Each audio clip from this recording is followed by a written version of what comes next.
E aí? Tudo bem? Tá me ouvindo bem? Tô bem, e você? Tudo certo?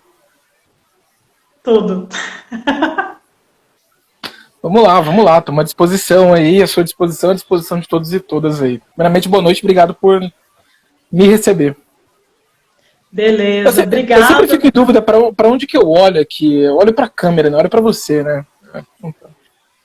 Olha para onde você quiser. Eu, na verdade, fico olhando para você, parece que eu tô olhando para baixo. Muito raramente É, eu olho para a câmera exatamente. assim. Quem souber aí, deixa uma dica aí, tamo à disposição. Vamos lá. Beleza.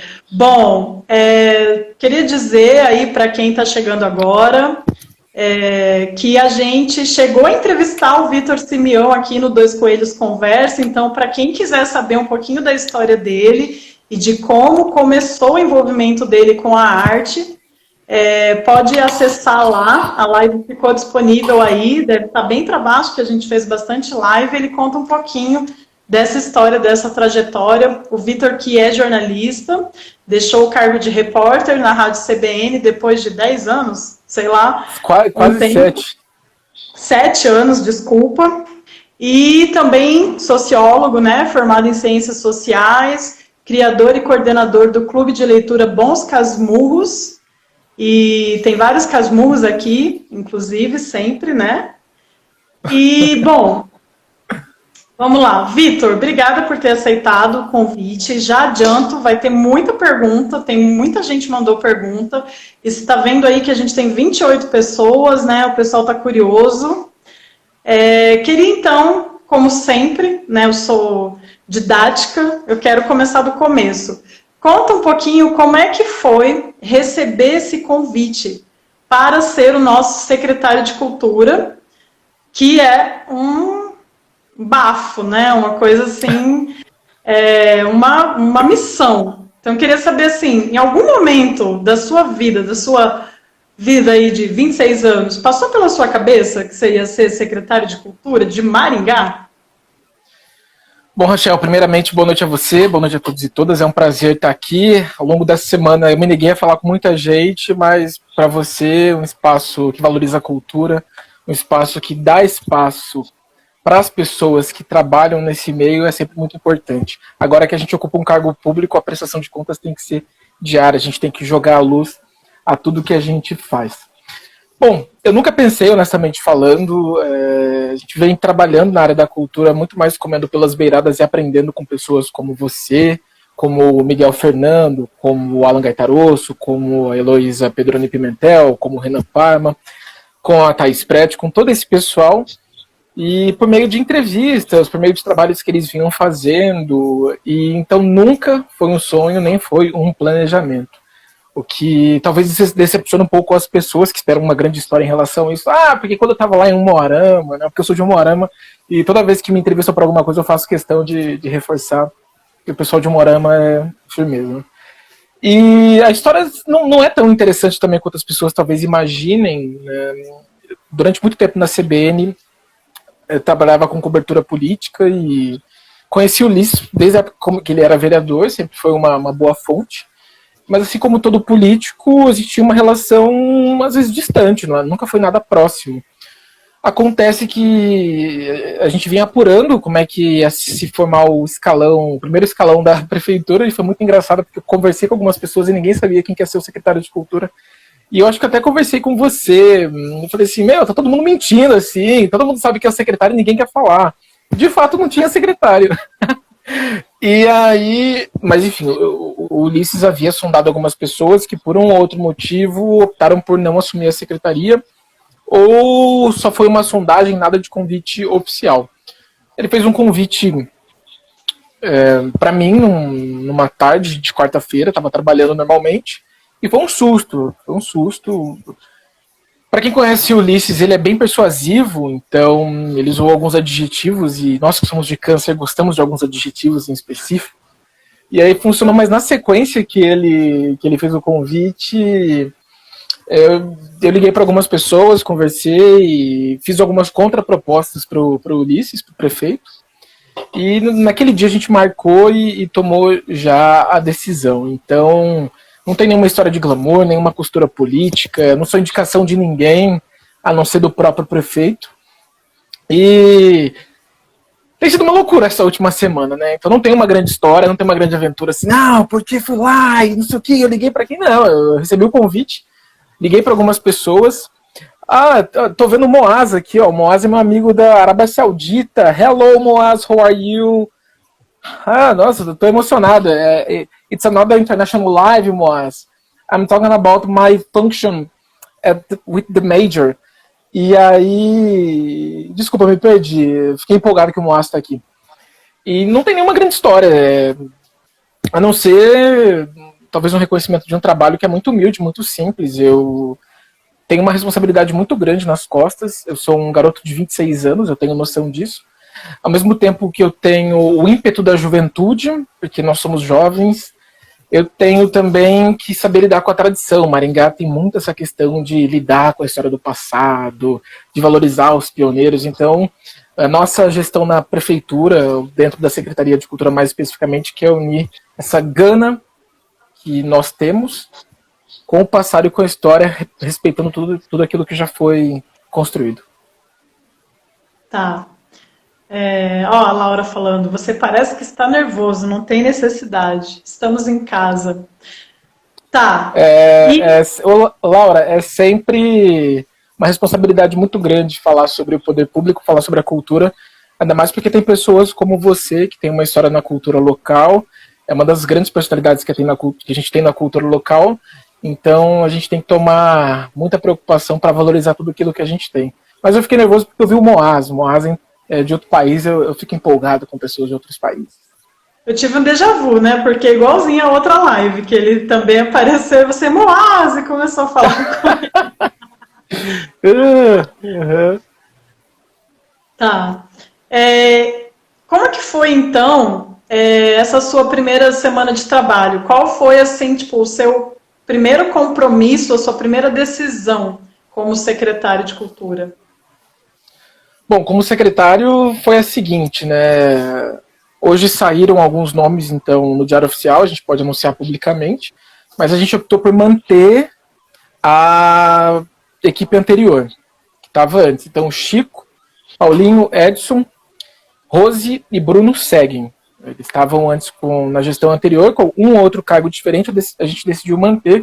E essa decisão foi tomada pelo seguinte, a gente conversou bastante desde que o prefeito nos nomeou, ou nos convidou, e fui vendo, tomando pé, qual que era o problema que a secretaria tinha, fui entender por que a Aldir Blanc não tinha tido empenho até o dia 31, fui entender quais eram os problemas dos editais, com as licitações, esse tipo de coisa. Então, quando chegou segunda-feira, a primeira reunião que a gente teve foi para falar em relação a isso. Quem me conhece sabe que eu tenho um perfil muito de ouvir, eu ouço muito antes de tomar qualquer decisão, e após um momento de conversa ali, a gente optou por resolver a questão da Aldir Blanc. Eu falei assim, pessoal, o nosso foco é dar essa resposta para os artistas, produtores culturais e para os espaços culturais.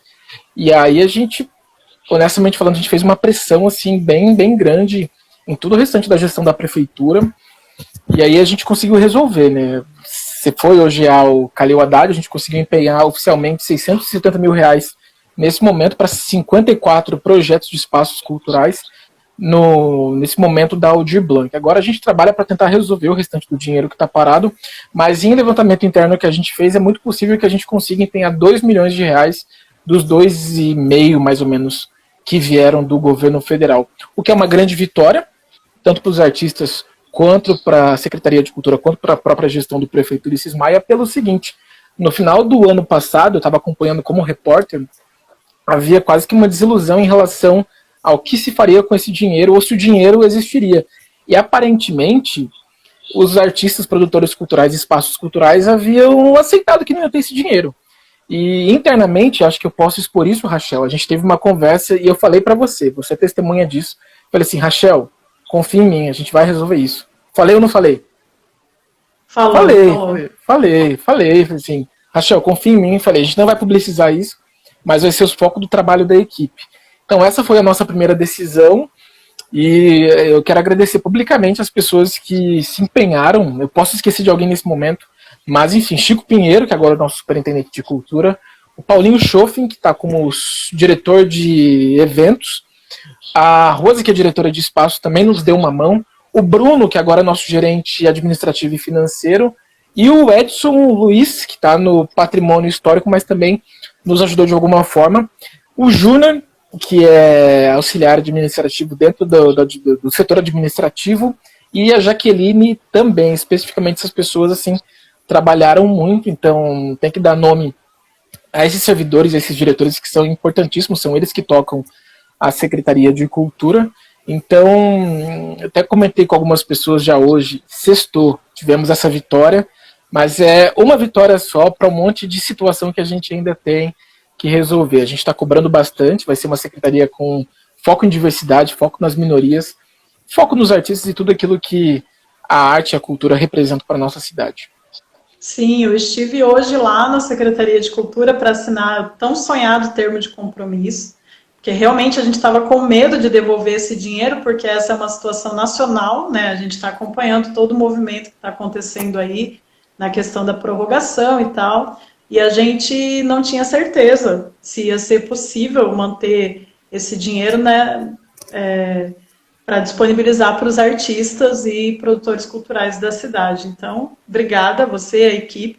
A Jaqueline realmente falou que ficaram até as 11 da noite ontem, trabalhando e tudo mais, mas existe também uma questão que a gente chegou a conversar sobre isso, né, do fato da Secretaria de Cultura também ter centralizado esse trabalho que deveria ter sido compartilhado com o GT, que foi criado para acompanhar e realizar esse trabalho da Lei Aldir Blanc, e o GT não foi envolvido, né, nessa análise.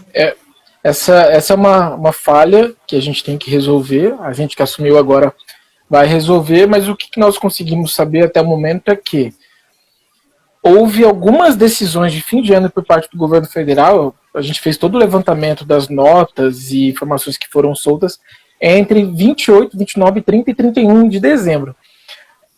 É um pouco difícil agora que a gente está do lado do poder público falar isso, mas fica parecendo, conforme alguns artistas disseram, e eu reproduzo a partir dos artistas, que o dinheiro, a Aldir Blanc, foi feita para aparentemente dar um alô para os artistas, vamos ajudar vocês, mas com uma burocracia final na distribuição dos municípios, para que o dinheiro sobrasse e voltasse para o governo.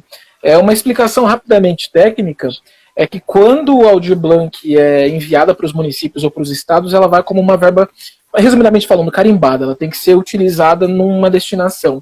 Só que quando ela volta para o governo federal, ela volta como fonte livre, a famosa fonte 1000, que daí o governo vai poder usar em qualquer outro lugar. Então, essa é uma situação, a gestão anterior da nossa chegada tentou resolver isso daí, estava trabalhando para resolver e nos auxiliou a resolver nesse momento. O mérito é dessa equipe, porque essa equipe continua, mas não foi resolvido. Quanto à falha do GT, da comunicação com o GT, a gente vai trabalhar para resolver isso daí. A ideia é que seja um grupo cada vez mais democrático, cada vez mais participativo, cada vez com maior abertura para grupos minoritários, que uma gestão com muitas caras pode dar um resultado muito melhor. Uhum. Obrigada. Pode-se dizer que essa seja uma primeira parte, uma primeira etapa dessas prioridades que você elencou para essa primeira semana, né, Aldir Blanc, porque a Aldir Blanc ela tem essa parte do credenciamento, que é isso de que estamos falando agora, esse segundo lote de credenciamento, porque já foi feito um primeiro que já foi pago, e depois os editais, né? No final do ano, no dia 28, se não me engano, foram lançados 3 editais de 6 que estão previstos segundo a regulamentação. Como que está essa questão, tanto desses 3 editais que faltam serem lançados, quanto desses 3 editais que foram lançados em relação a essa verba? Como que está isso em relação a prazos, inclusive, e a garantia de que isso vai dar certo?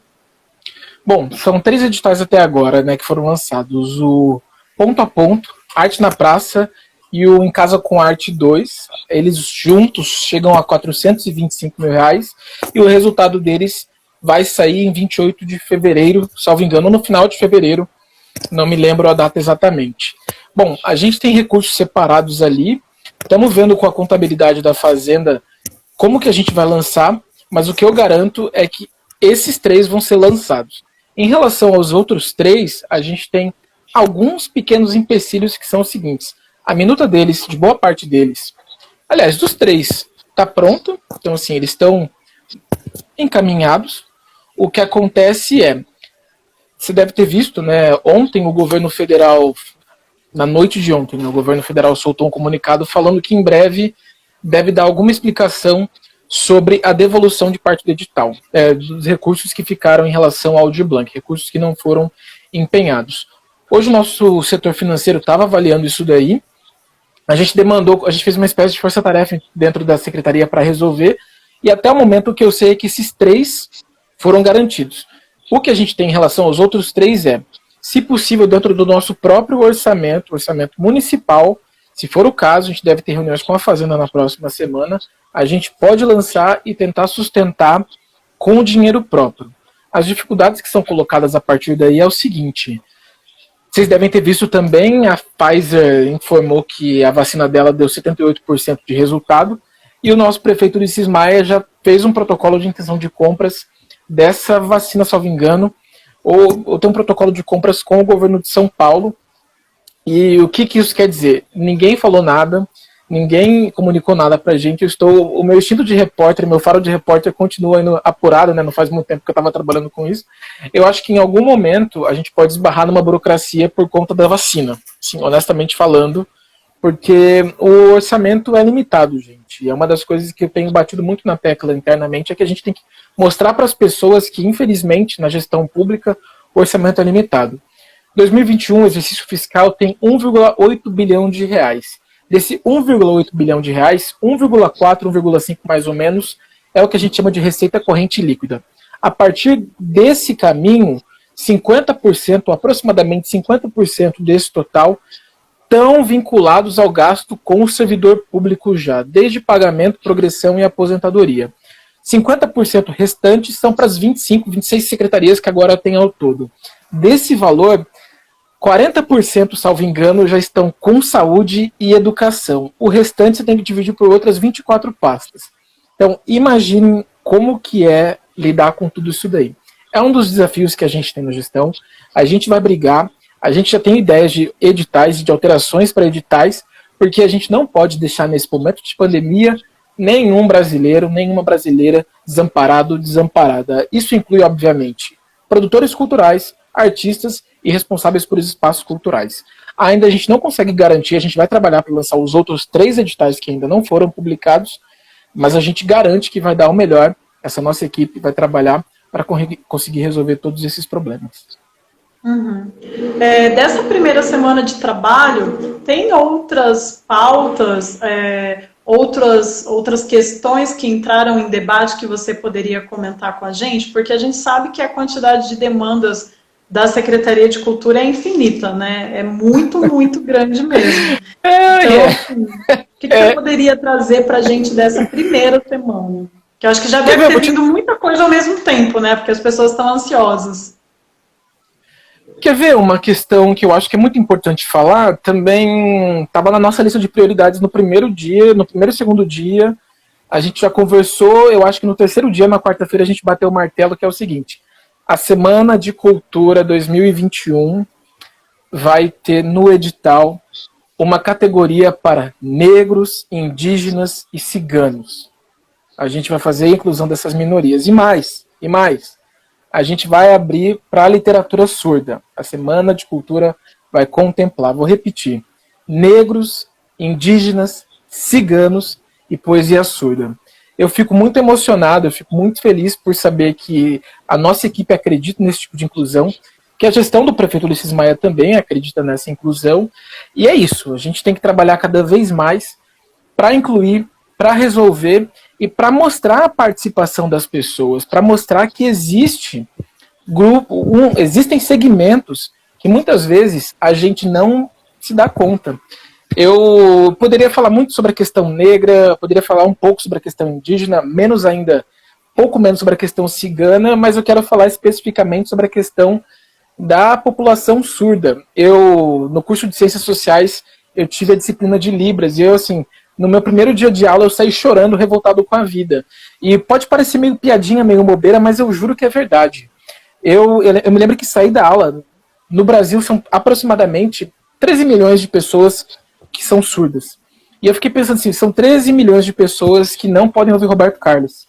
Eu juro pra você, eu saí com essa sensação, falei, bicho, esse é o tipo de coisa que me deixa feliz, sabe? Vocês que são meus amigos mais próximos sabem como a música tem uma influência na minha vida. E eu fico pensando, como é que a gente vive? Isso é um absurdo.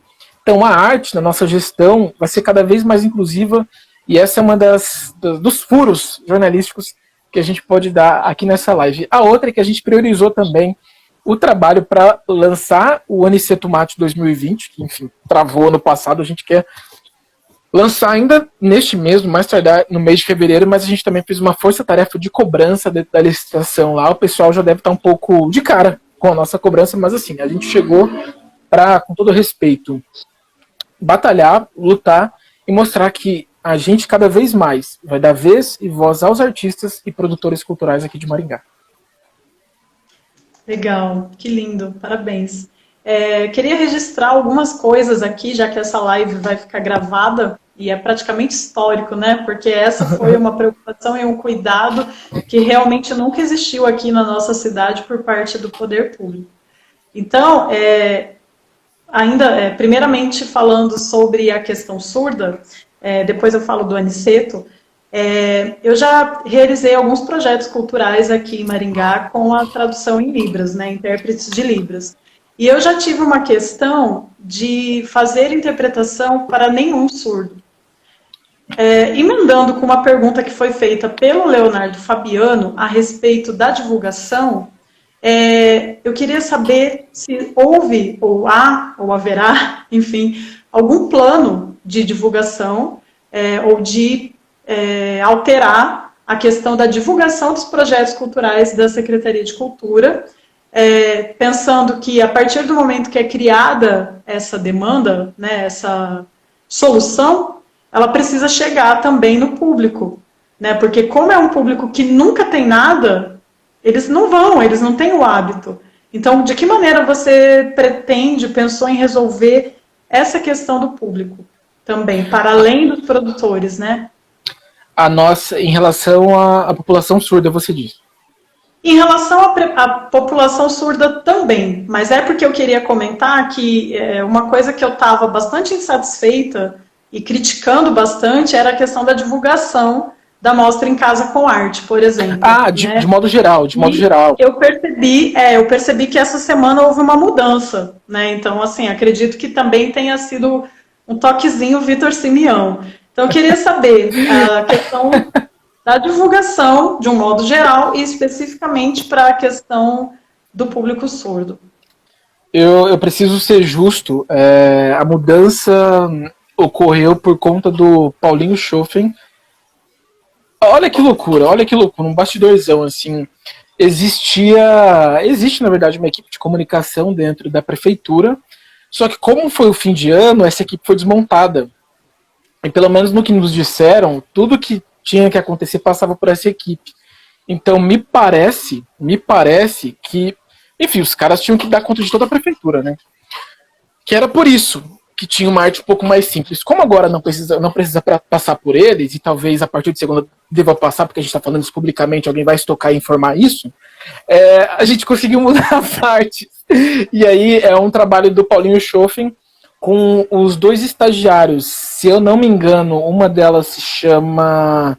Começa com F, Sagarana não é, Sagarana é o nome do livro do Guimarães Rosa. Suassuna é um grande rio que tem lá em Minas, Bahia e tal. E são dois estagiários, é uma garota e um garoto. O garoto é talvez Gabriel, eu tô aprendendo o nome de todo mundo, então foi por conta disso. Agora... Samara. Oi? Samara? Samara. Nossa, Suassuna, Sagarana, né? Isso é muita literatura na veia, acontece isso. É um gargalo, é um problema, eu vi que a Laura Chaves comentou ali. A gente vai resolver, ou vai trabalhar para resolver, a gente tem planos de trazer estagiários de comunicação. Alô, você que é estagiário de comunicação e quer trabalhar com a gente na Secretaria de Cultura, manda uma mensagem inbox aí, vamos resolver. Obviamente que é muito difícil dar alguma resposta nesse primeiro mês, porque as secretarias estão sendo formadas agora, mas, como diria o Roberto Carlos, eu te proponho, e aí você manda uma mensagem para a gente lá, vamos fazer o possível para que você vá por lá. Como eu venho da área da comunicação também, sempre foi um gargalo, a gente está reestruturando uma equipe interna para melhorar cada vez mais. O que me parece, é uma conversa que a gente tem tido internamente, é que são muitos projetos acontecendo ao mesmo tempo, a gente tem uma demanda de artistas e pessoas de fora, e política, e enfim, um monte de coisa acontecendo ao mesmo tempo, e aí me parece que o trabalho dá problema em algum momento do processo. Então são demandas internas que a gente vai resolver, mas a gente garante que a comunicação vai melhorar nessa gestão. Uhum. Sim, porque daí... E aí, finalizando, né? E aí, pautando cada vez mais na imprensa isso daí, assim, a gente tem que atingir as TVs, atingir as rádios, a mídia impressa. Agora Maringá voltou a ter um jornal impresso que lembra o Diário, né? O nome do jornal é O Maringá, e ele foi desenhado para parecer com o Diário, e tem um colunista de arte lá, o Alexandre, que é um artista plástico. Segunda-feira, aliás, a gente vai dar uma entrevista para ele, então a gente espera utilizar esses espaços. Obviamente que a gente tem que melhorar também a divulgação em redes sociais, mas a grande demanda também interna é o número de servidores. Me parece que a cada ano que passa, a prefeitura, de modo geral, ou algumas secretarias têm perdido servidores, e a gente não consegue dar conta, mas a questão da comunicação é uma pauta importante. Não posso dizer que é a principal, mas é uma das pautas principais que a gente tem internamente. Uhum. Tá. Para puxar uma pergunta sobre o Aniceto Mate, o Miguel Fernando, ele fez uma pergunta sobre prazos, datas, né? Quando será lançado o edital Aniceto Mate, referente ao ano de 2020, né? Porque, na verdade, me parece que existe um prazo para que esse edital possa ser lançado, para que não se perca a verba destinada a esse edital ano passado. E emendando com uma pergunta da Alessandra, ela fala que uma insatisfação dos artistas e produtores culturais é essa questão dos editais que são publicados nunca terem prazo, nunca terem uma estimativa de prazos e de datas. Salvo engano, o único momento em que a gente teve isso previsto foi com o Miguel, que ele colocava até 45 dias, de 45 a 90 dias, né? E isso depois foi perdido nos editais que vieram depois, porque são muitos editais. E ela pergunta se há a possibilidade de resolver essa questão de prazos para que a gente que vive muito em função disso e depende muito disso, consiga de alguma forma se organizar, né? Poder trabalhar com prazos. São duas perguntas em uma. Não, mas a primeira pergunta, a gente está com a expectativa de lançar o Aniceto Mate até o início de fevereiro. Sem dúvida alguma, a gente está com uma força-tarefa interna para resolver essa questão. Então, até o início de fevereiro, a gente vai lançar para não perder a verba e também trabalhar com o calendário de editais e de eventos que a gente tem ao longo do ano. É isso que eu posso dizer, pelo menos até o momento. Em relação aos prazos que a Lisandra cita, é uma realidade e me parece, mas é uma percepção extremamente pessoal, que o fluxo de trabalho intenso fez com que isso se perdesse e ninguém talvez tenha se tocado em relação a isso lá dentro. O que é uma falha de comunicação. Então, assim, é uma falha de comunicação interna. A gente assume esse erro, então a gente vai trabalhar para resolver esse erro e, na medida do possível, tabelando as datas a partir do seguinte, das possibilidades de questionamentos que o edital vai ter, né? Hoje nós tivemos uma reunião, por exemplo, falando sobre alguns problemas que editais passados tiveram. Então, por exemplo, eu usei um exemplo didático. Um edital, 10 pessoas participam de edital, 5 são classificadas. Às vezes, a sexta pessoa que não classificou, ela entra no Ministério Público para derrubar o edital, ou para derrubar a pessoa que está acima dela, ou ela entra com recurso também dentro do próprio processo para derrubar. Me parece que nós erramos em explicar o funcionamento dos editais nesse sentido, porque quando a pessoa faz isso, vai depender, no caso do Ministério Público, da boa vontade do promotor de olhar aquilo lá e dar algum procedimento, porque eu cobri o Ministério Público durante muito tempo. Então, assim, a equipe deles é reduzidíssima também. Aí chega uma demanda de denúncia de não sei o quê, com uma situação envolvendo um edital da cultura. Para a gente, obviamente, isso é muito mais importante. Para o Ministério Público, me parece que não. Então, isso trava completamente todo o processo. Aí, internamente, dentro da prefeitura, tem a PROGE, tudo aquilo que a maior parte de vocês já conhece. Então, a gente vai trabalhar para lembrar essas pessoas, vamos tentar. Eu não posso prometer, é uma das coisas que eu também falei para a equipe, é que assim, a gente não promete nada, gente. A única coisa que a gente promete é que vai trabalhar e vai tentar resolver ao máximo. A gente vai tentar colocar, estabelecer os prazos e batalhar cada vez mais para tentar puxar servidores para a gente, né? A equipe que cuida dos editais é uma equipe muito capacitada, muito determinada, mas muito sobrecarregada. Então, prometo a vocês que a gente vai trabalhar, a equipe vai trabalhar para dar conta desse recado. E assim, aproveitando para deixar público, né? Quem tiver alguma cobrança, algum tipo de coisa, pode nos procurar pelo WhatsApp, pelo Instagram também.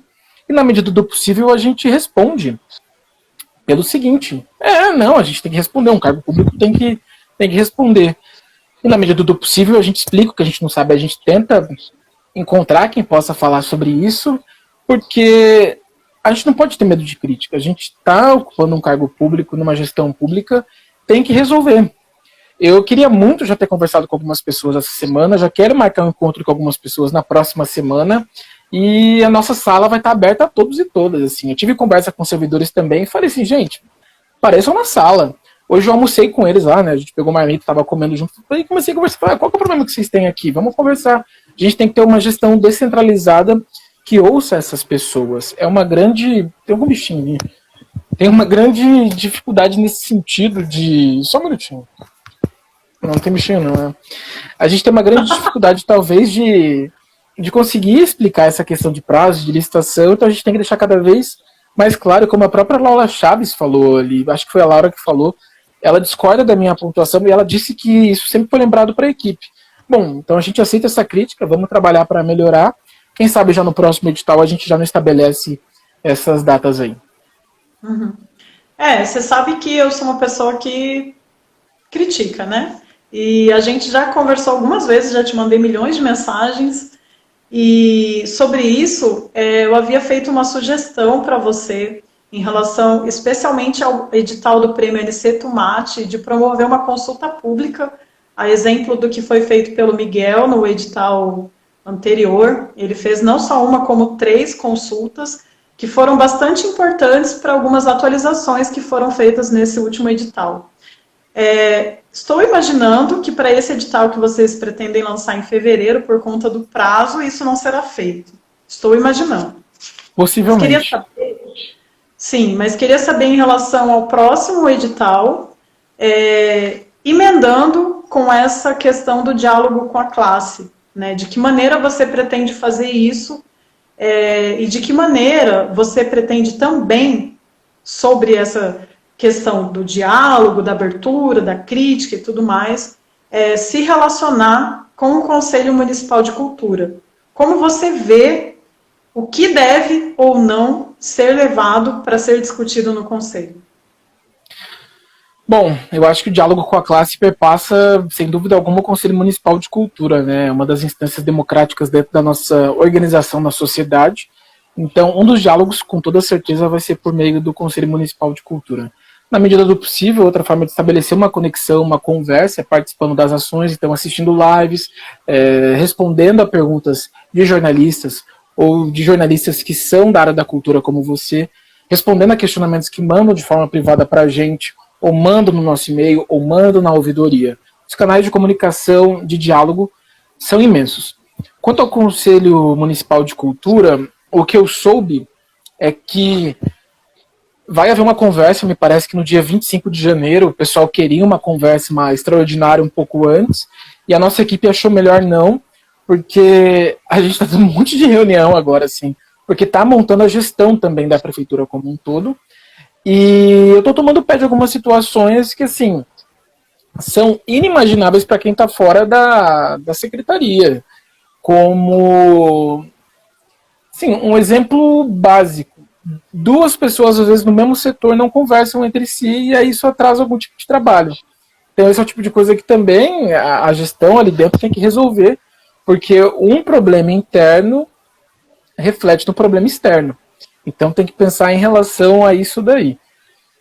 O conselho, então, me parece, eu não estou no grupo do conselho, né, não faço parte do conselho, mas me parece que o conselho vai enviar uma carta para a gente, vai fazer esse convite, e nesse dia a gente pretende apresentar algumas ideias que tem em relação à gestão da cultura, algumas delas já foram adiantadas aqui, como a inclusão no edital da Semana de Cultura da categoria de produção artística para negros, indígenas e ciganos, e também de literatura surda. E, bom, acho que era essa questão, né? Diálogo e Não, tal, mediação. não exatamente. Eu pergunto isso porque eu assisti o vídeo da última reunião do conselho e eu fiquei um pouco preocupada com uma fala que o ex-secretário, na época secretário, fez, o Chico. Porque foi tomada uma decisão, foi feita uma modificação no edital do Aniceto Mate, na verdade, passou pela comissão de editais que existe dentro do Conselho, o que não elimina a necessidade de se colocar para a plenária, porque o Conselho de Maringá ele é deliberativo e fiscalizador, né? Então, ele tem que opinar sobre as questões. E o Chico, ele colocou uma preocupação de, isso não passa pelo Conselho, porque senão os conselheiros não podem participar do edital, o que não é exatamente uma verdade, porque, na verdade, é quem participa da comissão de editais dentro do conselho que não poderia participar do edital porque ela está redigindo o edital, ela está formulando o edital. Quando vai para a plenária, vai como relatório, como apresentação, né? As comissões, elas têm obrigação em regimento de apresentar relatórios. Questionado sobre isso pelo conselheiro Momô, Felipe de Moraes, o Chico, ele disse, a gente tem que ver, né, porque eu não sei exatamente o que precisa passar pelo conselho. Isso foi uma coisa que me preocupou muito. Então, eu queria saber qual é o teu entendimento dessa relação da Secretaria de Cultura com o conselho. O que você pretende levar para o conselho? O conselho é parceiro, então todas as regras, todo o regimento que está previsto, eu já li várias vezes a lei de criação do Sistema Municipal de Cultura, do próprio Conselho Municipal de Cultura, do Plano Municipal de Cultura, mas ainda não estou com todos os artigos gravados na memória para citá-los assim. A gente pretende respeitar todo o regimento e ampliar cada vez mais o debate. O Chico é uma pessoa da minha confiança, hoje ele está como nosso superintendente de cultura, eu não posso falar sobre o que ele fez na gestão anterior. O que eu posso falar é que se isso aconteceu e se isso foi um erro, a gente não deve repeti-lo e a gente vai trabalhar para ouvir cada vez mais. Existe uma frase que é muito utilizada na Suprema Corte dos Estados Unidos que o melhor remédio para a escuridão, ou nesse caso para as trevas, né, para usar um termo melhor, é a luz. E assim, ele tem muitos significados em relação a isso. Então, quando você tem um problema, a melhor forma de você resolver esse problema é expondo. Ou a melhor forma de você resolver alguma situação que talvez gere conflito, ou possa gerar algum tipo de conflito, é ampliando o debate. É isso que a gente quer com o Conselho de Cultura, que ele proponha, que ele cobre, e que ele seja parceiro da gestão, né? De modo geral, o Conselho Municipal de Cultura ele é formado por pessoas que têm uma atuação e representação na cidade. Ele é, digamos assim, a representação direta do segmento artístico, democraticamente falando, nas ideias democráticas, digamos assim, para dialogar com o poder público. Se a gente vira as costas para o conselho, ou se a gente trata o conselho como inimigo, não estou falando que isso foi feito em algum momento, mas isso é um erro, isso é um absurdo, isso vai completamente contra tudo aquilo que a gente defende. Então, a gente vai trabalhar com a parceria com o Conselho Municipal de Cultura, a gente pode fazer 2, 3, 4, 10 audiências, mas aí todo mundo tem que ter saco para aguentar e consultas públicas e para participar, e nesse momento de pandemia espero que as coisas melhorem para a gente fazer cada vez mais, e sempre melhorar, e sempre batalhar, e sempre estar junto. Eu repito, para quem chegou depois, a gente já queria ter encontrado algumas pessoas nessa semana, mas ainda está um pouco difícil. Eu quero me encontrar com o conselho, a gente vai ter essa reunião online, muito provavelmente no dia 25, e na medida do possível a gente responde aquilo que souber. Aquilo que não souber, a gente procura alguém que sabe responder, e aí apresenta a solução. Sim. A Laura Chaves, que na minha opinião é uma das maiores autoridades nesse assunto aqui na cidade, porque ela criou esse conselho, né, junto com outras pessoas daquela época, já participou de algumas gestões, já presidiu e acompanha esse movimento. Ela fala que no conselho tem que passar tudo que diga respeito à política cultural. Mas, historicamente, o que a gente tem visto é algumas gestões que têm dificuldade com isso porque acha que atrasa o processo. Que bom que você está dizendo isso para a gente agora. Eu tenho muita noção, assim, para algumas pessoas que mandaram mensagem e tal, eu respondi que aceitar esse cargo é uma grande responsabilidade e é com muita humildade e muito respeito a tudo que já foi construído que a gente aceita esse desafio. Eu não sou o dono da verdade, menos ainda com 26 anos. Eu sou alguém que está aprendendo, tem muita vontade de aprender e vai errar. Só que eu quero errar menos. E para errar menos, eu preciso ouvir quem tem muito mais experiência.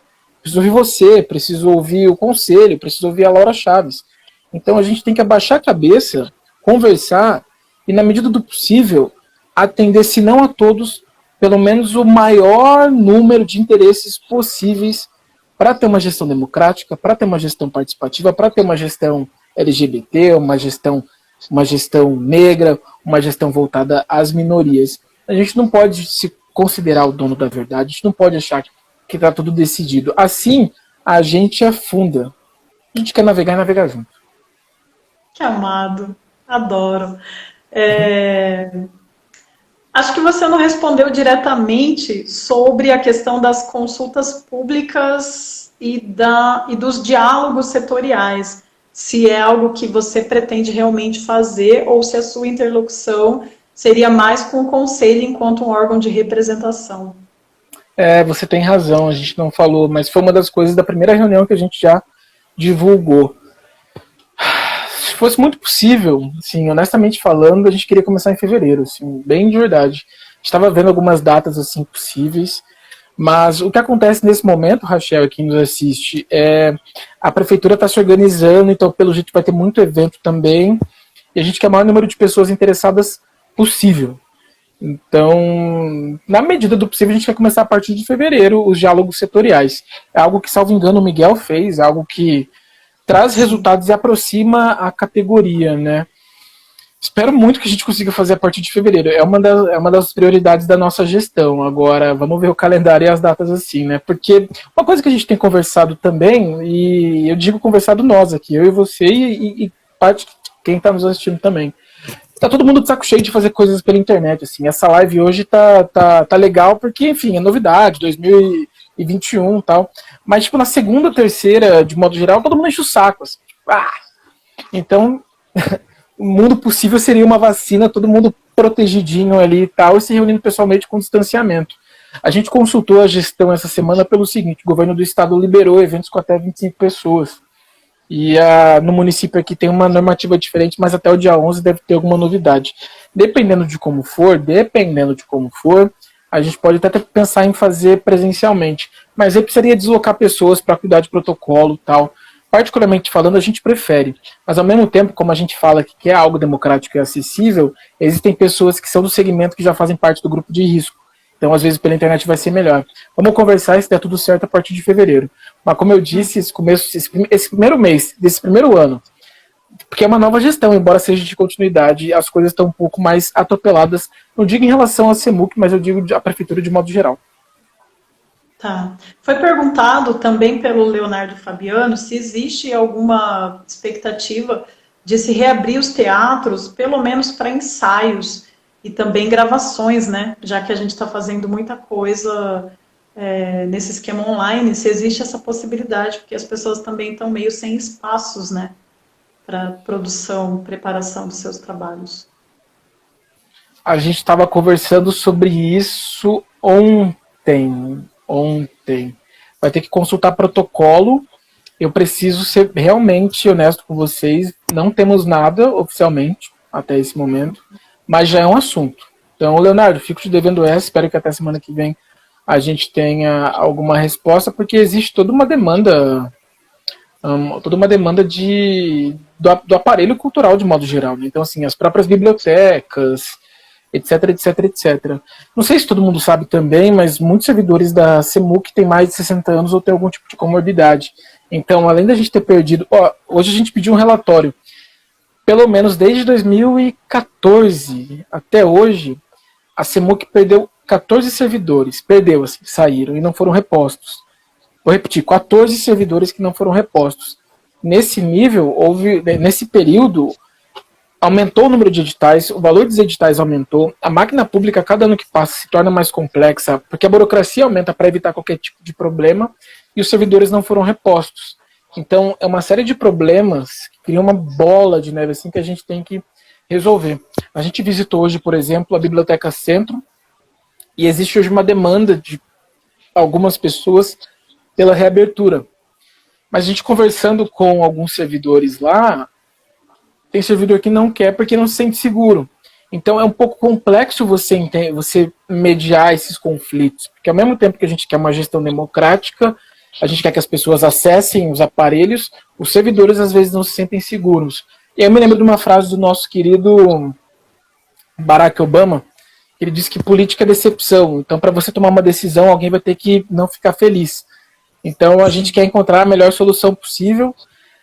Vamos ver, Leonardo, se a gente vai ter alguma resposta. Isso já foi um assunto por cima, mas por enquanto não tem nada decidido. E a gente precisa, como eu disse, jogar a luz, né? As trevas e afins. A gente tem que ser sincero quando não tem a resposta em definitivo também. Espero que você entenda. Uhum. Existem algumas demandas grandes, né? Algumas questões aí para você resolver ao longo da sua gestão, ou tentar. Eu tenho aqui uma pergunta da Laura Chaves, e ela pergunta quais critérios você usará para avaliar as metas e ações do Plano Municipal de Cultura, que já foram realizadas e ou serão ainda executadas. Porque lembrando que esse ano, né, a gente precisa rever esse plano municipal aprovado em 2018. Né, a cada 2 anos ele deve ser revisto. Então, eu queria saber como que você está vendo essa questão desse documento, que é um documento importante, com metas e diretrizes para 10 anos, né? E temos a Conferência Municipal de Cultura nesse ano também, hein? Então, assim, 2021 vai ser... feito essa avaliação, inclusive, também. Exatamente.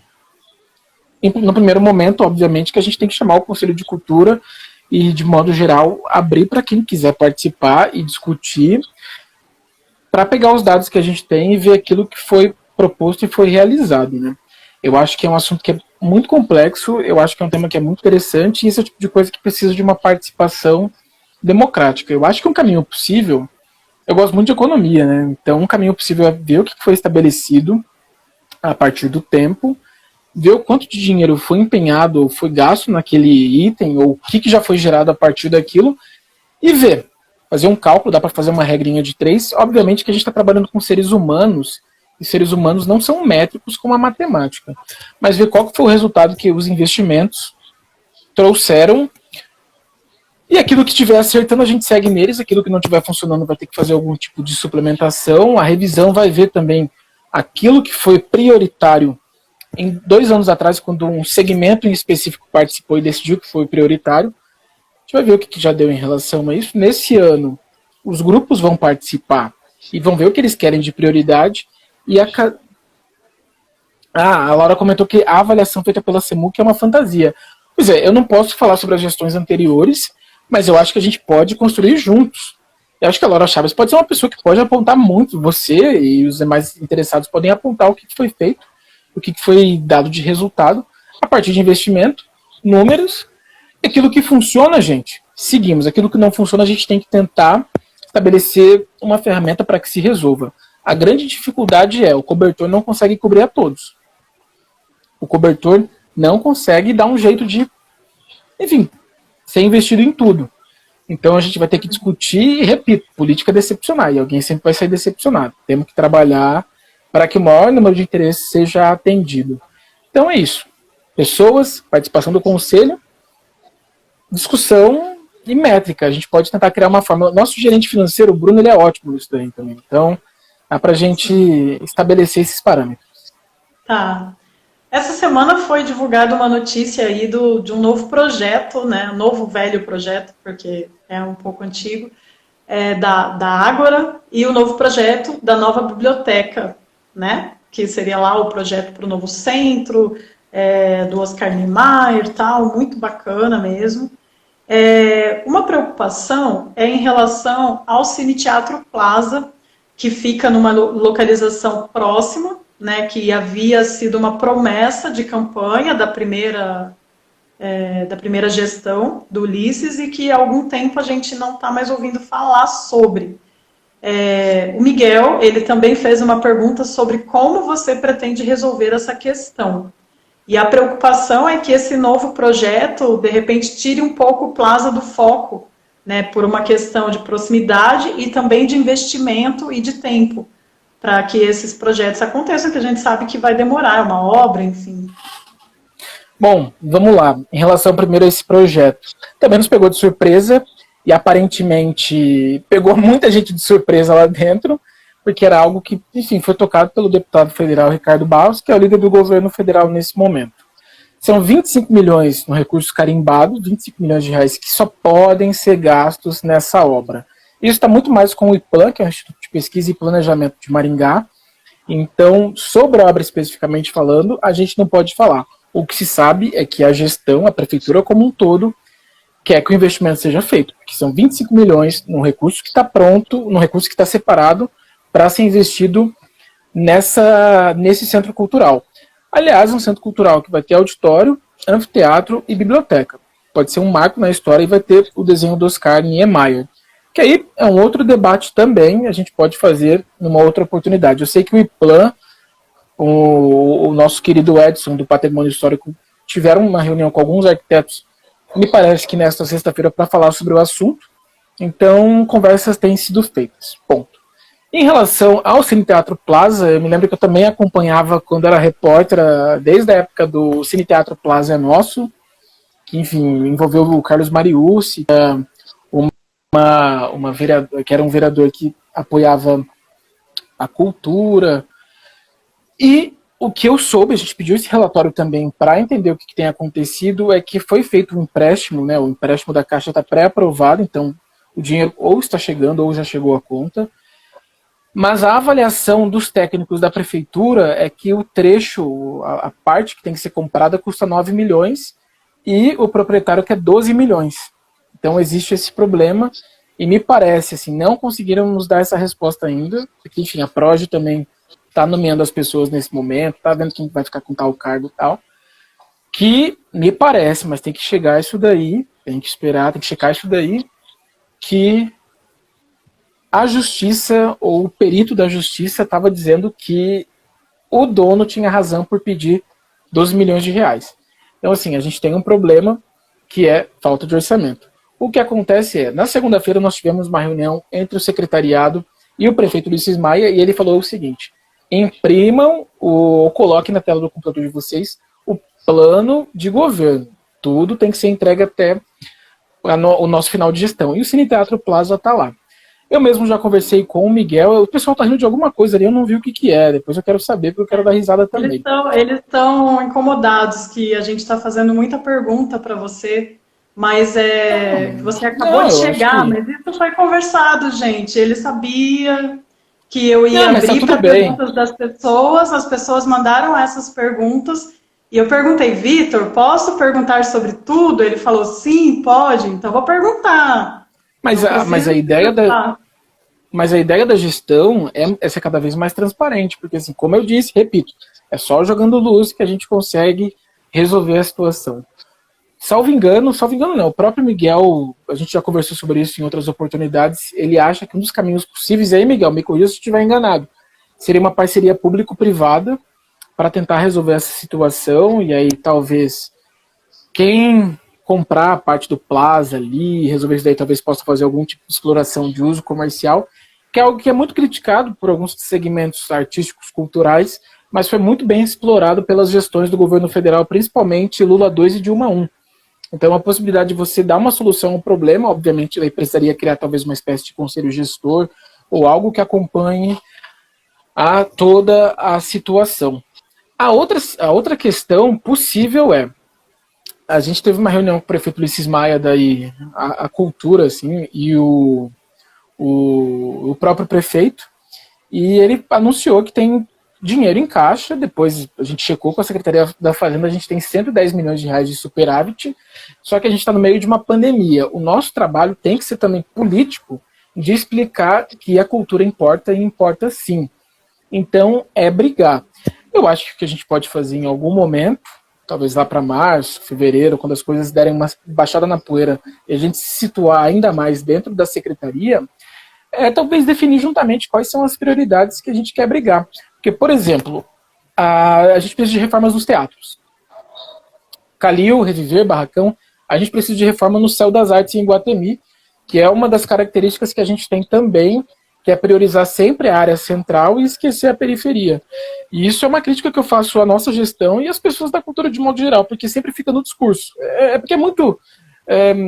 nas ciências sociais a gente discute isso, assim, né? O pessoal adora falar sobre negro, mas tem muita dificuldade de deixar o negro falar sobre si, né?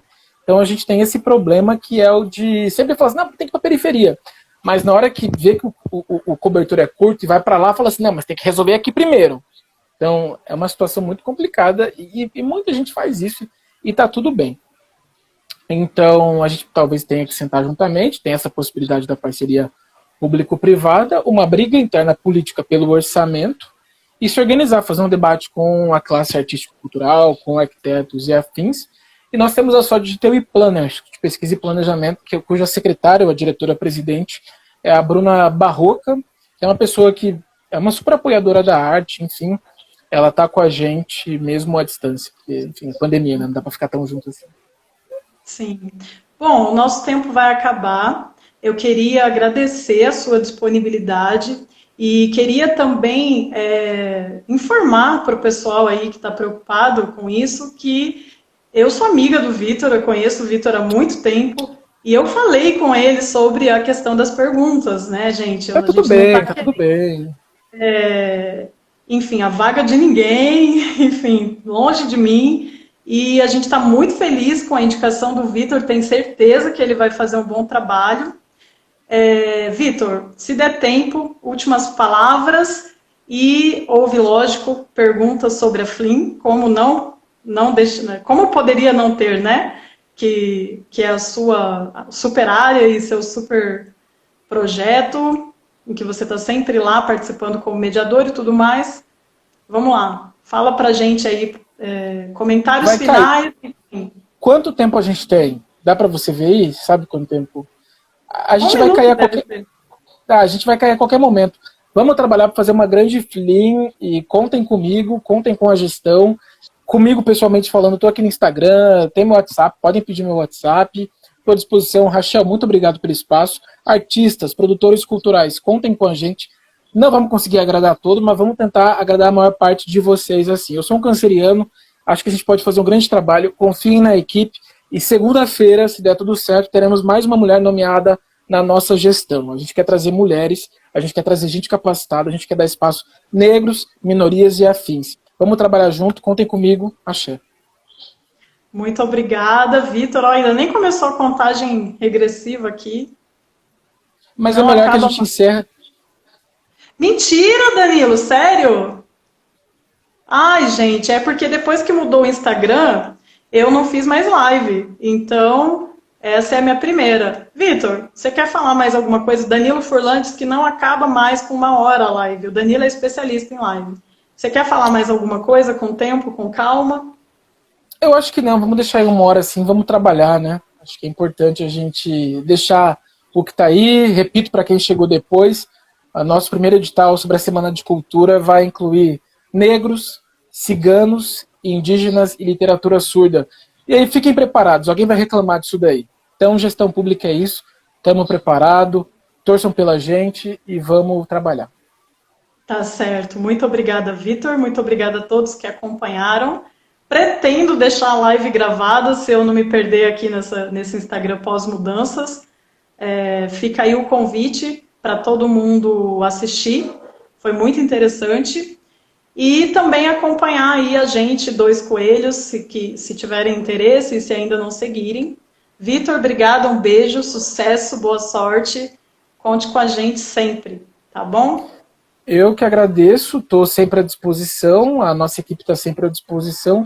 Paciência, perseverança, democracia. A gente chega lá, independentemente do que isso signifique. É só uma frase de efeito. Boa sexta-feira. Obrigada, meu bem. Até mais. Tchau, Beijo, tchau. até mais. Tchau, tchau.